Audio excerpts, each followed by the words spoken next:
All right, g of x is equal to x plus 4 over x. First thing we want to do is find out what the first derivative is. So g prime is going to be the derivative of x, which is 1, and the derivative of 4 over x. Now it might be important to note that 4 over x is 4x to the negative 1.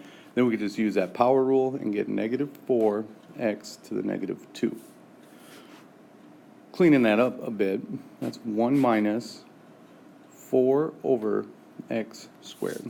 We could even condense this down into one fraction by getting common denominators of x squared, and our numerator would turn into x squared minus 4.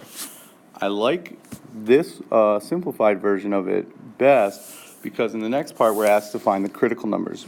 And critical numbers are going to happen when the derivative, the x squared minus 4 over x squared, is equal to 0 or when it's undefined.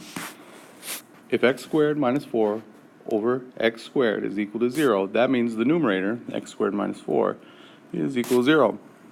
So x squared is 4, and x is positive or negative 2.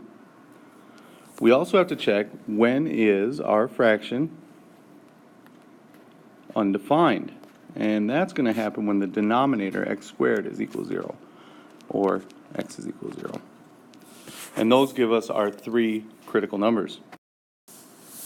Next, we're asked to find the second derivative of g, knowing that the first derivative is 1 minus 4 over x squared. The second derivative is going to be the derivative of the first derivative. So derivative of 1 is 0, and remembering that 4x squared, or 4 over x squared is really 4 to the negative 2 power. So I'm going to subtract negative 8x to the negative third, making this positive 8 over x cubed. That is our second derivative. Now we can evaluate for the concavity of g of x by plugging in all of our critical numbers into the second derivative. So g double prime of 2 would be 8 over 2 cubed, which is 8 over 8, or 1. G double prime of negative 2 is 8 over negative 2 cubed. 8 over negative 8 is negative 1. And when we plug in 0, we'll have 8 over 0 cubed, which is undefined. Now we can identify our local maximums and minimums by combining these two pieces of information.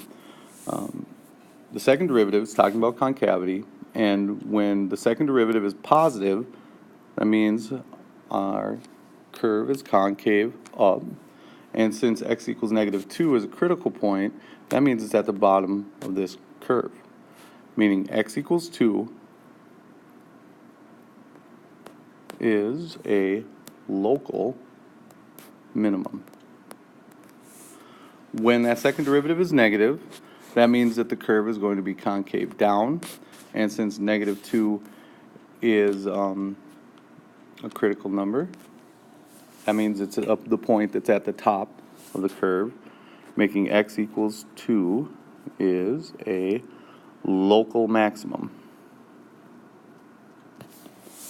For 0 being undefined, actually if we plug 0 into the original function, g, we would have 0 plus 4 over 0, making the entire function undefined. And actually when x is 0, that is a vertical asymptote.